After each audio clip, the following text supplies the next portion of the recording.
Isaiah chapter 48, we're in the book of Isaiah. Like I said before, and I say a lot, the book of Isaiah is such an important book. A lot of times, again, we look at prophecies and we go, whoo, over my head, Old Testament stuff, and we don't really grasp the greatness of it. Just the fact of the number of copies that the manuscripts that they have revealed and discovered of Isaiah alone is impressive. It shows you the importance that what we call the Second Temple period Jews, which means, in other words, after captivity, when they came back and they rebuilt the temple, from that point to the time of Christ is considered what they call the Second Temple history. And you find that the Jews at that time had really focused in on those prophecies, and they had already lived them out, and Isaiah is one of the most important ones. And so they had this after they came out of captivity, and it became a very, very important prophecy, a book for them. And there's a lot of reasons. Even us today, there's many passages that we look at the beautifulness of the suffering servant and things like this. But it also is something that really helps to confirm the prophecies that God had talked about. It gives us historical also credibility to look at it and go, you know what, there's historical records of these events that occurred. These people were real. So it's not just a book that we have accumulated in that old side of our Bible, but it's encouragement. It's encouragement to us. And especially because you can look at the book of Isaiah alone and start to see some things about God's character, who he is, how he thinks, what he thinks about certain things, and you get to know him.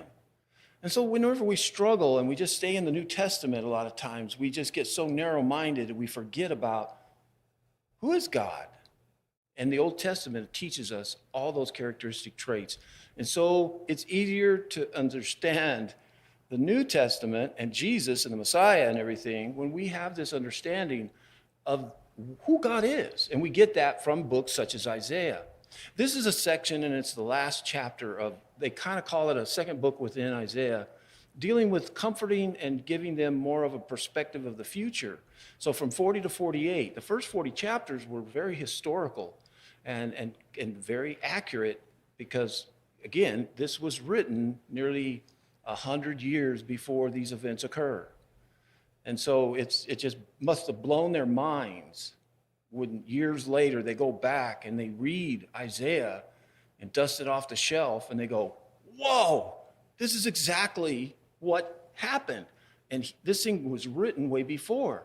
So even for the Jews, it was something of great encouragement. And so this section here now turns and starts to reveal some things that they haven't seen, that they haven't heard. And that's something that he talks about. And one of the most important messages is, one, restoration. Another one is this idea of a man named Cyrus, who isn't even going to be born for another 150 years. Now, if that doesn't blow your mind, and by name, and he's not a Hebrew, he's a Persian. And then Babylon is just kind of way off on the horizon because they just got through dealing with Assyria. Assyria just came through and wiped out the northern tribes and took them off. They're the big bad guys. And then all of a sudden he starts talking about Babylon. It's like, Babel who? They're oppressed. The Assyrians got those guys squashed. But if you'd have looked at the headlines, you'd have seen that the Babylonians or the Chaldeans are bubbling up. They had already started kind of fracturing up. The Assyrian Empire was starting to come apart as this was being foretold. But they wouldn't have known. It wouldn't have been that important to you. It's like if somebody was to tell you about something that's going to happen in 75 years. Now, there's very few of us that might make it to living in 75 years, and you're really young, and I see you in the back there. But the majority of us, 75 years in my future, I'm sorry, just not that important, right? And that's what it would be like if you were reading initially. You go, okay, Babylonians. Okay, that's what he said, But then all of a sudden see it happen. And then imagine you're in captivity in Babylon, finally. You end up in Babylon in captivity, and 75 years go by. Now think of that, too. If you've been living most of your life, just think of it. A lot of them were born in captivity. And then they've lost their roots in a lot of ways, but they still had synagogues where they were studying the prophets. They would have had this book. And can you imagine? And all of a sudden, some guy showing up at the synagogue in Babylon one day going, hey, there's this guy, his name is Cyrus, and he's causing a bunch of trouble over on the other side of Babylon. And they go, whoa, whoa, whoa, whoa, wait a minute. Get that dust off that scroll. Whoa. This God names him in chapter 40. He didn't have chapters. 44, look at this. Cyrus. Well, let's read.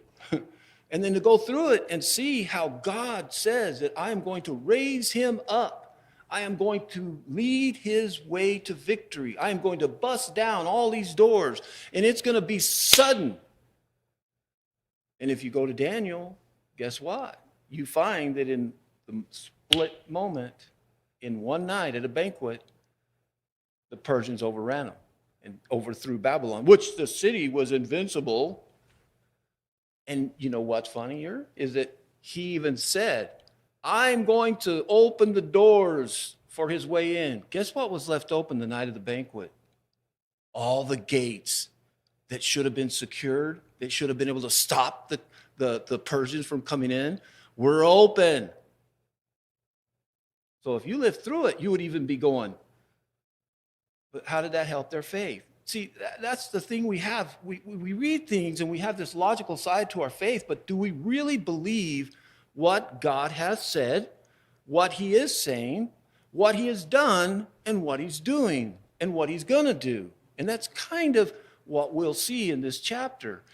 So 47, though, then he turns on Babylon and he starts to talk about their downfall. He describes them before they even come into existence. He describes them as being so adulterous, so sensual, believing in astrology and all these foreign gods, sorcery and all this witchcraft stuff. And he says, and the arrogance that they had, and how that he was going to dethrone them, that he was going to debase them, and he was going to do all these things to them. And you're sitting there going, they don't, if you were reading it again, you'd be going, they don't even exist yet. How do I know they're going to be that way? But jump 75 years when you're in captivity, you're looking around and seeing how horrible the Babylonians are. And you pull out that old scroll again and you go, whoa, how encouraging would that be? So when we read the New Testament and we read the promises and the things that God has said, this should be us in the same way. We should be excited about the promises and the things that God is bringing forward and delivering on us. And so in this chapter, he's going to continue to talk about Babylon, but he's also then going to expose them. He's going to expose them and their false religion, which will get real personal when we get to it because it's very fitting for us as well. He's going to explain what prophecies are for. Why? Big deal. You can tell the future. No, it's more than that. That it proves that God alone has control over the future and that he is sovereign. Everything he's doing, in other words, he has the power and he makes it happen. He explains as well a little bit of part of the captivity that they're going to go through, that in a sense, yes, it's a punishment, but it's a refinement. If you look at who actually came back out of the hundreds of thousands that were let off into captivity, only about 500 come back. Isn't that sad? The rest of them were comfortable living where they were displaced to. Only about 500. I'm sure some come on back, but if you read Ezra and Nehemiah, it's only the original, very faithful who come back and rebuild the temple. And so he is going to talk about this refinement, but he's doing it for his name's sake. Now I don't know that I was that special to my dad or my mom, but sometimes we'll hear that reference, well, he's his father's namesake. What does that mean? They're special. And so that's another, when you hear that, when the God is speaking about that, you got to go all the way to Abraham. Abraham in a lot of ways and the patriarchs were really what you would call God's namesake. He had made promises, covenant relationship. And so that's why he's doing it. Not because of you, but because of his namesake. What he made when he cut a covenant, he made a promise. You're just a recipient and you're getting to enjoy it. So he also then, the last part, is going to talk about that it showing that God creates and holds the power of the future and how the end of Babylon will be there. And the idea that one disobedience you would have never gotten in trouble with. That's kind of the old thing. Somebody gets caught and they weep about it. Well, why are you crying? Because you got caught or you're truly repentful, right?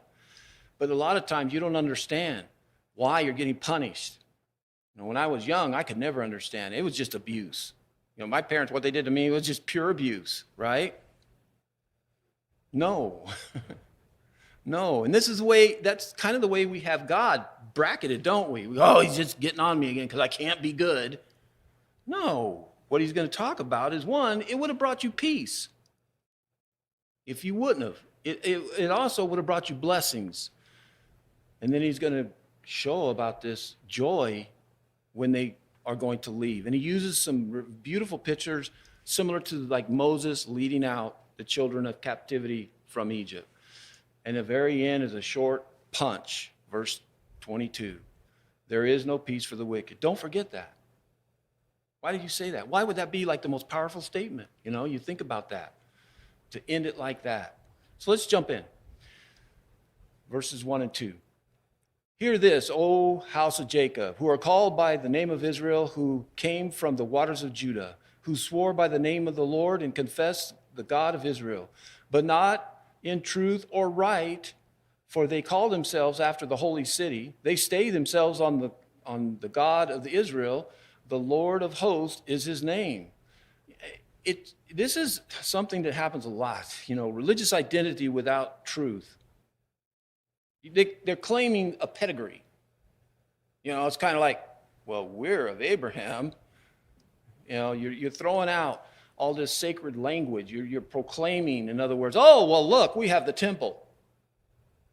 We have this, and that's what's kind of interesting. Using the sacred language like you're a Christian, this persona that you put outward, that you're righteous and you love God, you believe in Jesus, and you notice I'm mixing my... But that's what the Jews were doing.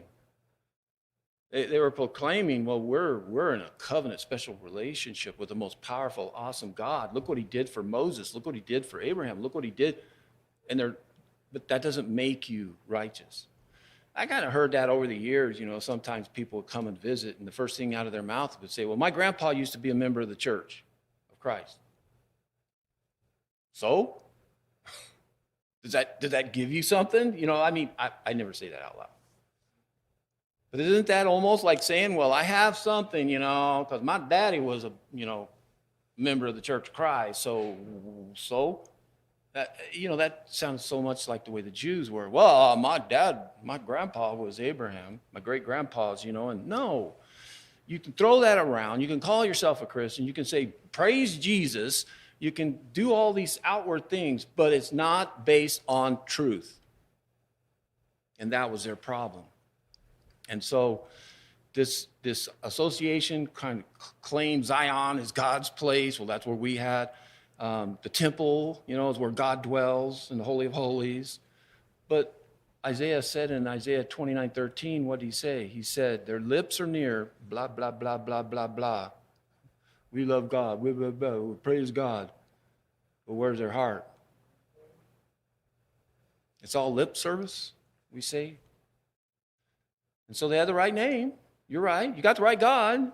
You got the right location, the house of God. But you're not close to God.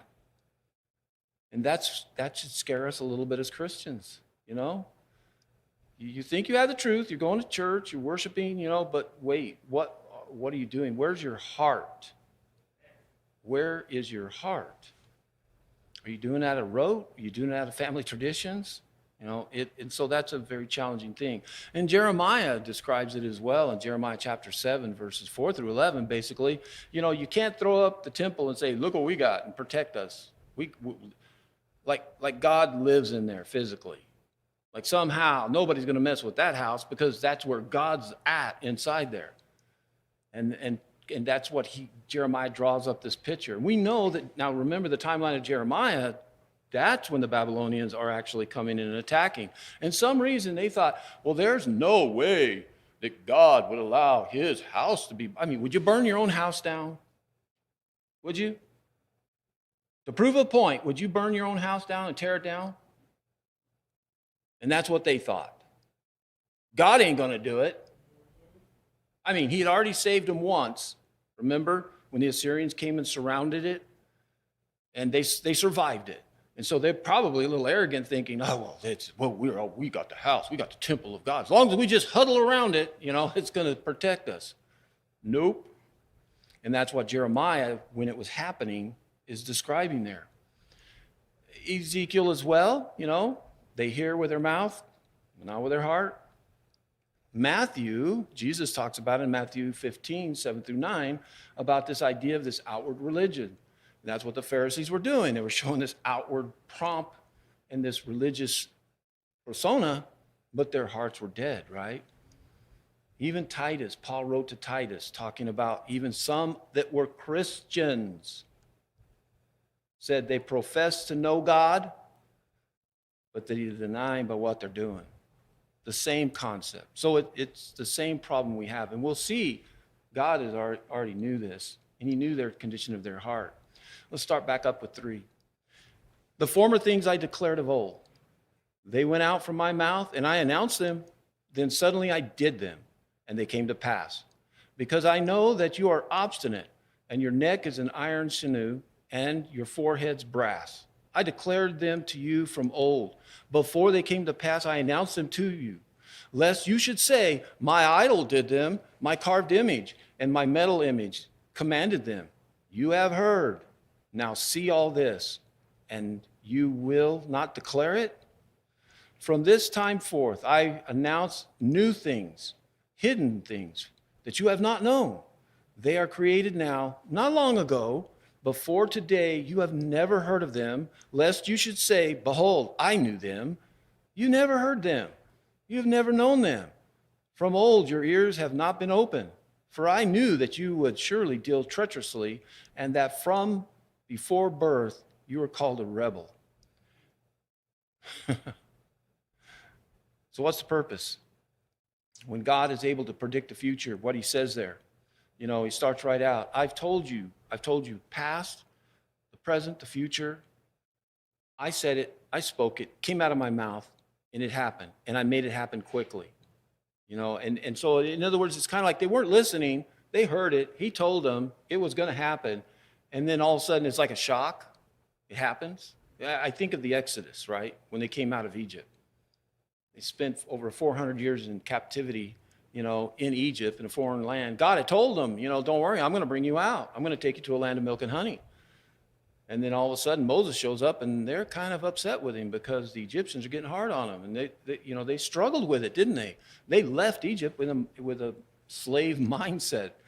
And so, I've declared it from always. I've always done that. And what he's trying to get them to do is to think about, what have your idols been able to do? What are the things in which you put your trust in been able to do that I have done? So we need to evaluate, and I keep bringing this up. Even though we don't have idols, we have things in which we place our trust in more than we put in God. And we have to consider it. We have to really think about it. What have they done for you? Can they really guarantee solving your problems in life versus what God can give to you overall?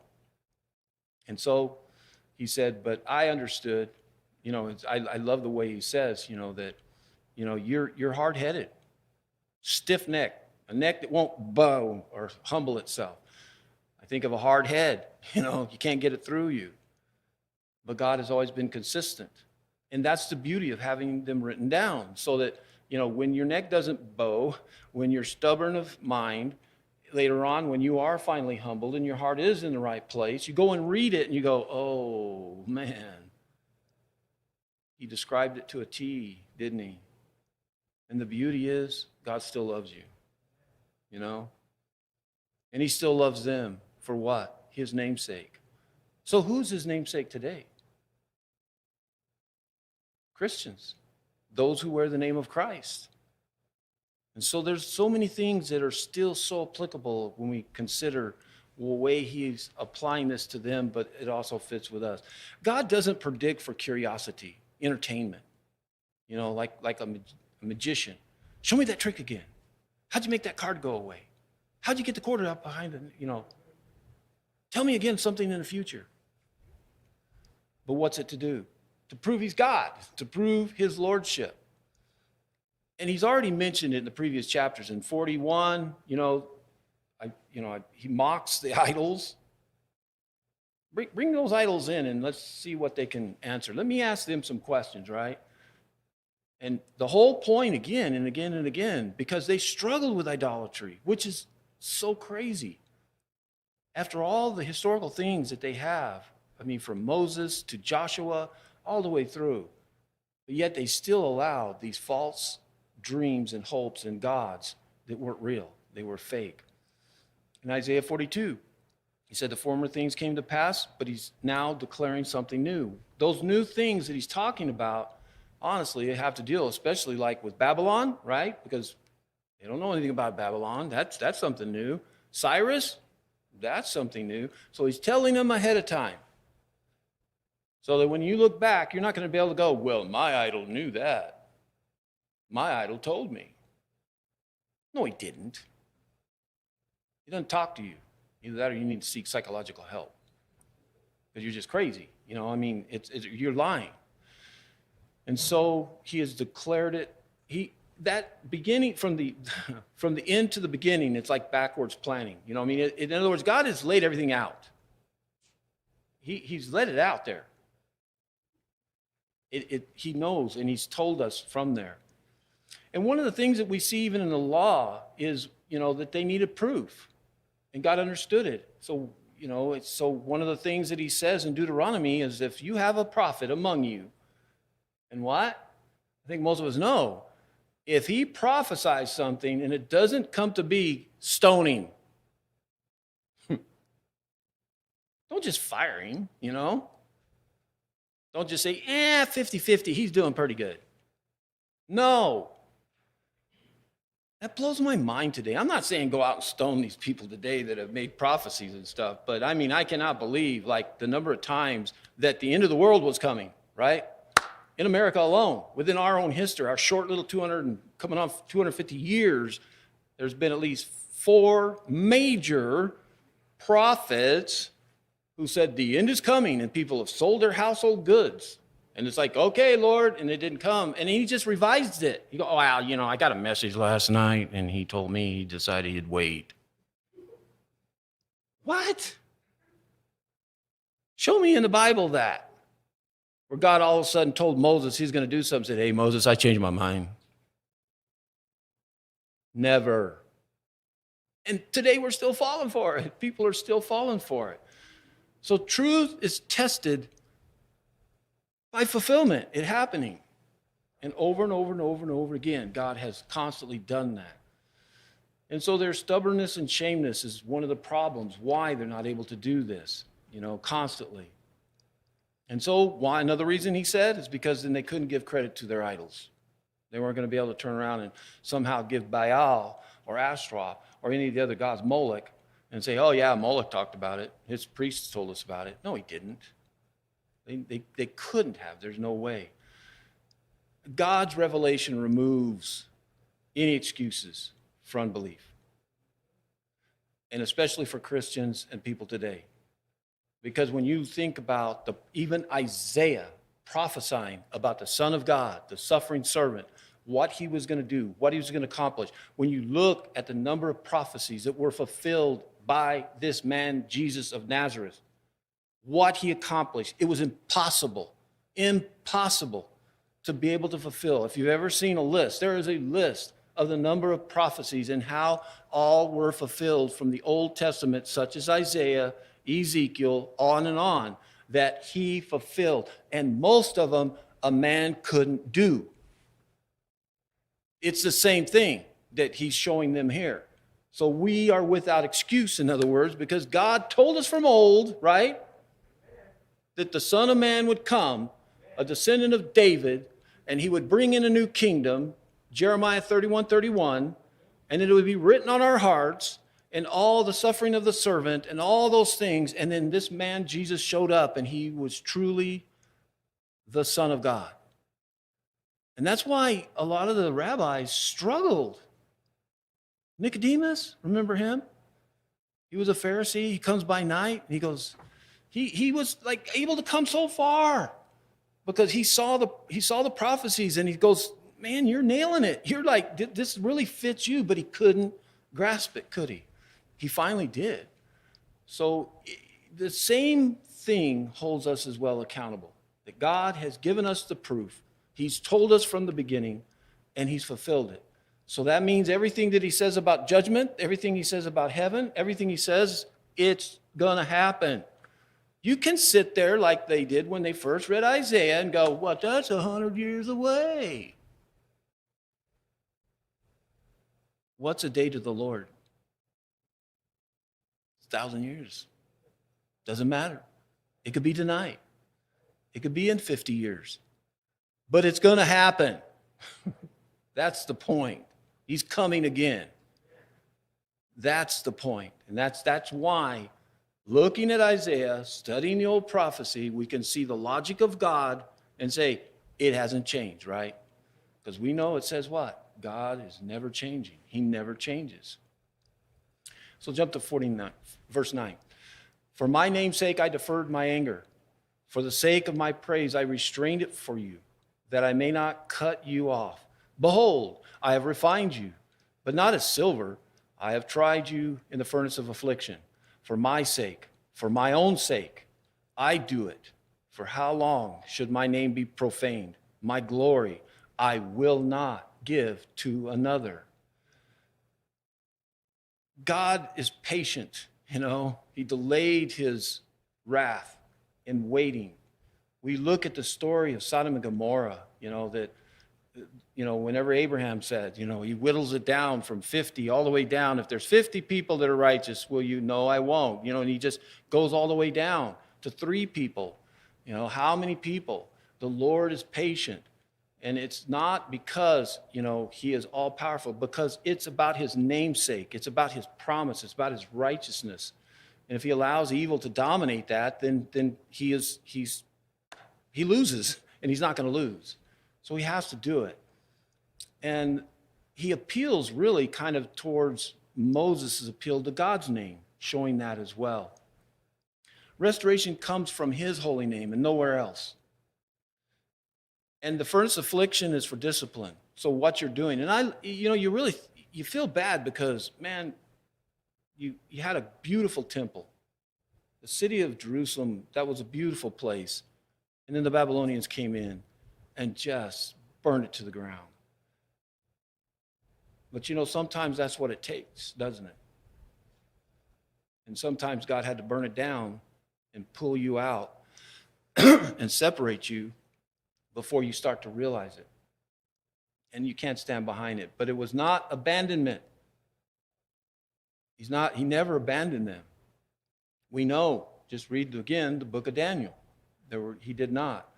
And mercy doesn't minimize sin, Just because he's merciful doesn't mean that somehow he's going soft on sin at all. And so his patience is not that type of approval because of rebellion. It's for his name's sake. It's for holding up his end of the covenant that he will hold on to it.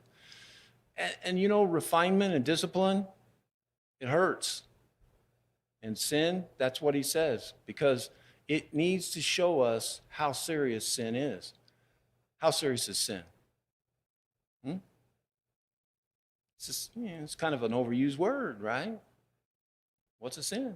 And people just, I can just pray and get forgiveness. No. Sin is complete removal from God. You cannot be with God and be living in a condition of sin. Period. There's no gray righteousness with God at all. And then he ends that section with the idea that he's not sharing his glory with those dumb idols. No. And he keeps bringing that up, because he sees the travesty that has occurred spiritually for his people and what it's led them to be. Start verse 12 now. Listen to me, O Jacob and Israel, whom I called. I am he. I am first. I am the last. My hand laid the foundation of the earth, and my right hand spread out the heavens. Then I called them. They stand forth together. Assemble, all of you, and listen. Who among them has declared these things? The Lord loves him. He shall perform his purpose on Babylon, and his arm shall be against the Chaldeans. I, even I, have spoken and called him. I have brought him, and he will prosper in his way. Draw near to me. Hear this. From the beginning, I have not spoken secret. From the time that it came to be, I have been there. And now the Lord God has sent me and his Spirit. There's a lot of shadows there. You notice he kind of goes when he kind of says this idea, the Lord loves him, his purpose on Babylon. Remember, we're breaking this up over many Sundays, but who do you think that is? That's Cyrus. The Lord loves him. How can you love a Gentile? He will fulfill my promise, my purpose on them. His arm will be against the Chaldeans. All that is very clearly. But then there's a little bit of a shadow in this idea of looking at, I've not spoken secret, but then the Lord has sent me and his Spirit. So now it's the promise is going to be fulfilled, but it's God behind it. You might see Persians, you might see their soldiers and see their army and then burning and looting and tearing everything up. But he wants to remind you that it's the Lord's Spirit that is moving this in a purposeful way that he's wanted. And so the idea in this picture is that creation and providence. So what's providence again? It's God's care being carried out in a non-miraculous way. You don't see it. You may never see it. But it's there.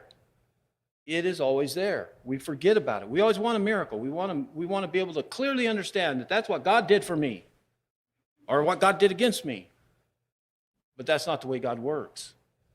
But understand that his providence and the way he brought about even creation.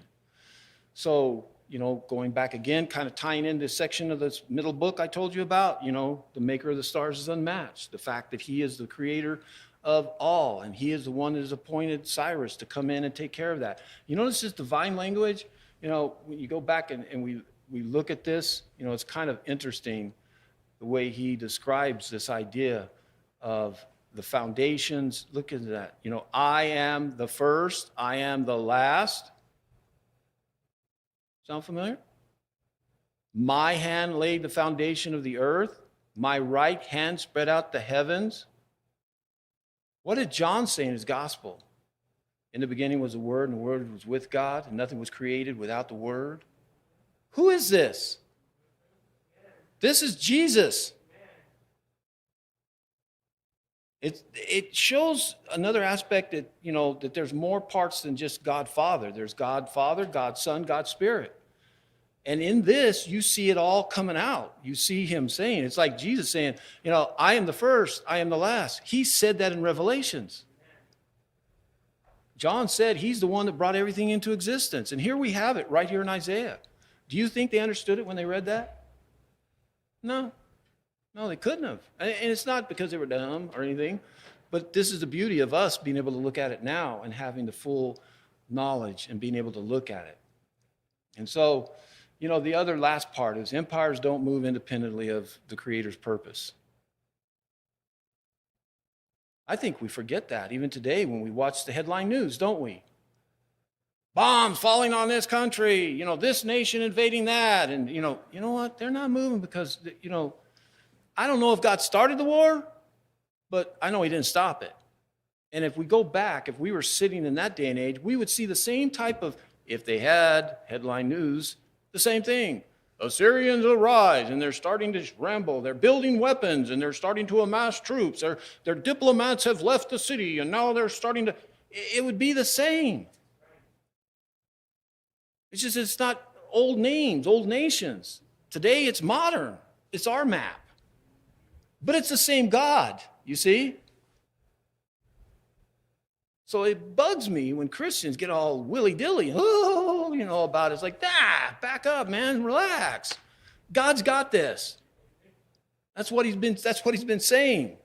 That's what he told them, and that's what he tells us. You see why, if you know the Old Testament and you know those prophecies, it helps us to be a lot calmer and understanding. That's why I always say, if you don't know history, you don't know what's going on now.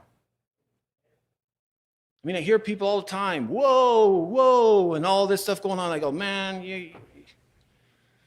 it's been worse. It's been a lot worse in this country.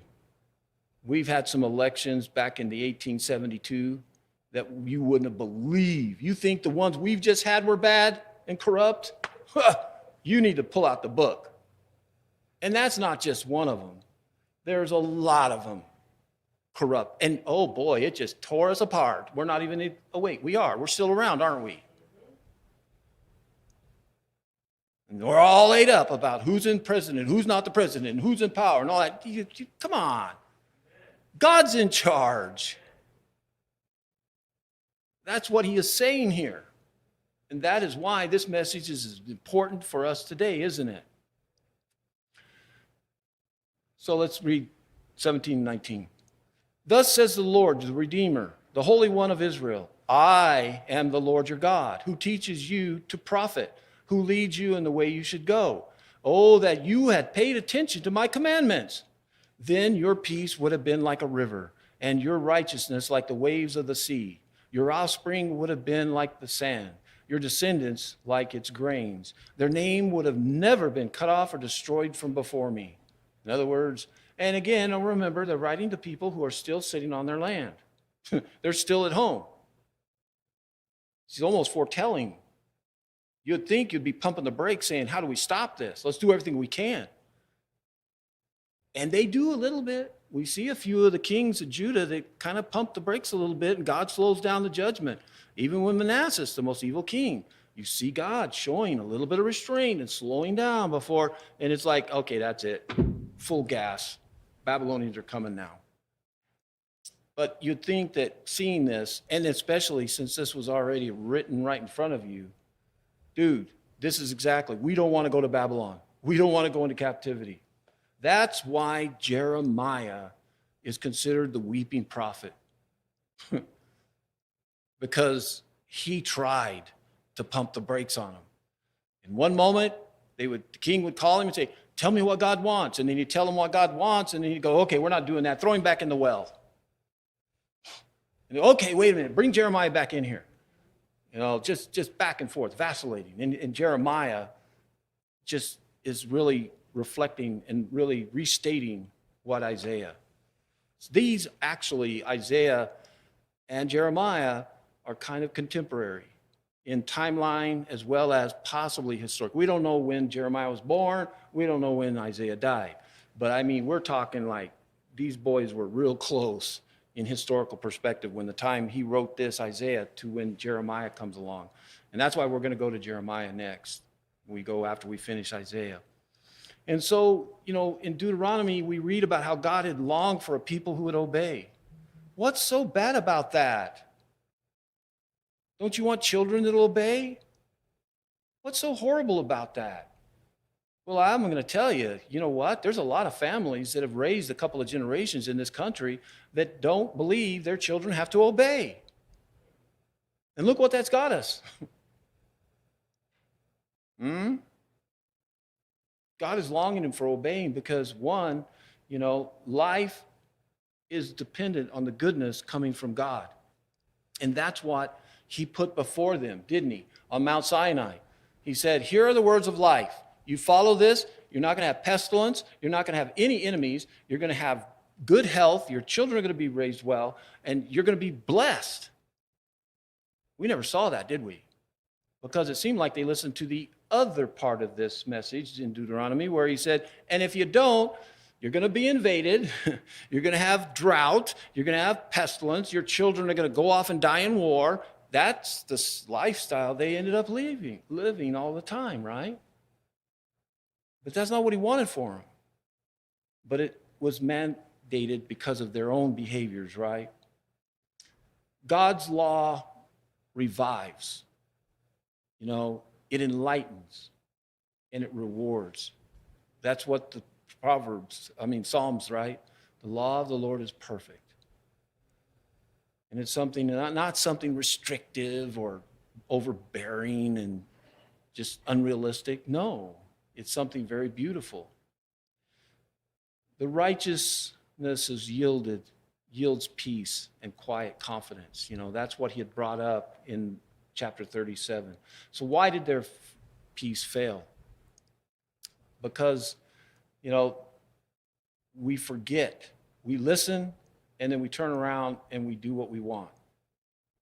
We forget what we're told. And this is what they were doing. Their ears were plugged up. They couldn't hear. That's what James is saying. You listen, but you're not doing it. How many sermons have you forgotten within 10 minutes of walking out of the building? Well, I forget a lot of my own too, but you know what I mean. The old joke is, I'm sure glad Bob's here because he sure needed that sermon. Not going, whoa, wait a minute. So we're not too different, are we, at all? So let's move on to 20. Go out from Babylon. Flee Chaldea. Declare this with joy, a shout of joy. Proclaim it. Send it out to the end of the earth and say, the Lord has redeemed his servant Jacob. They did not thirst when he led them through the deserts. He made the water flow for them from the rock. He split the rock and the water gushed out. What does that sound like? Sounds like he just cut and pasted from the Exodus. We don't realize that was a treacherous journey for them. That was not pleasant when they went from Babylon and they were captives and chains.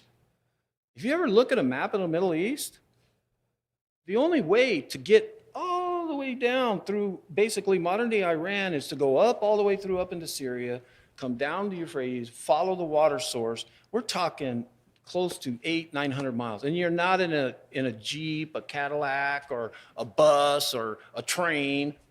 You're walking in the exposed environment. You think they catered to them? Oh, they look a little hot. Sit down and rest. They're really thirsty. Bring some more water. And so if you're in captivity and you're going, we're going to go home? Oh, my. So you can see why God in this wonderful message of saying you're going to come home, they're like, oh. Now, the ones, again, when he first wrote this, are reading this going, Babylon who again? We're not, what? But years later, when you're sitting in Babylon and you're reading this, we're going to be set free. You know how hard that was? My mom didn't make it. We had people die on the journey down here. And he's going to want us to go back. We've been here 75 years. I got my house built, paid off my mortgage. I got all this going on now. Why do I want, it's a horrible trip. It's dangerous. So he's giving them this picture that I provide for you. I brought you out of Egypt.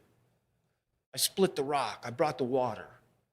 And this is the beautiful picture that he's trying to show to them that what I'm going to do for you and bring it. Come out with a shout of joy, right?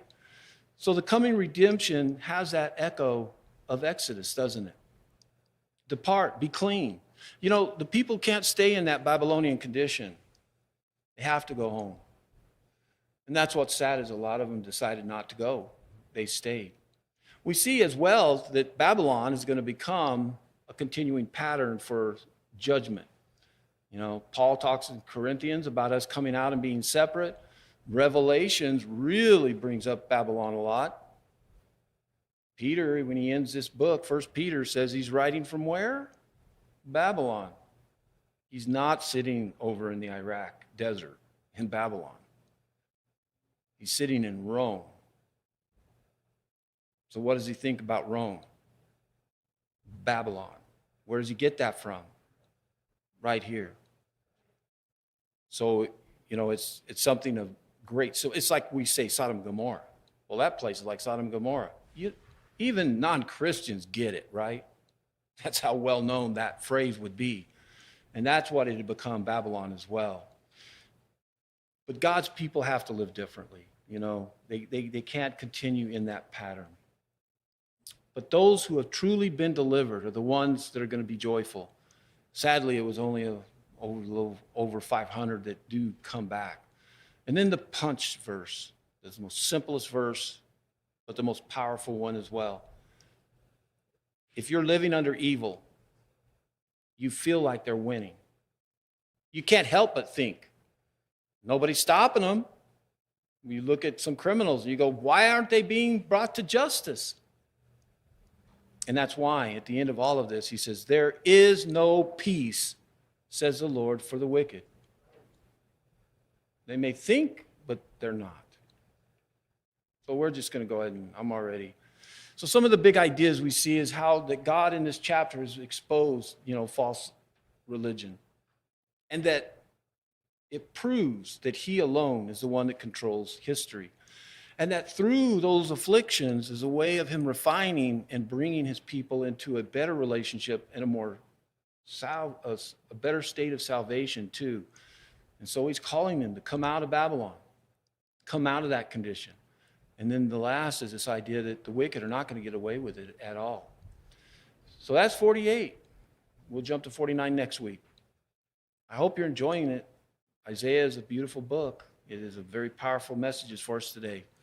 If you're with us this evening and there's something that we can do to help you in your relationship with God, I hope that you'll take this moment to consider how you've been living and what you might do to help encourage it, restore it, whatever you need to do. We have this time to think about it while we sing the song. If we can assist you in any way, let us know while we stand and sing.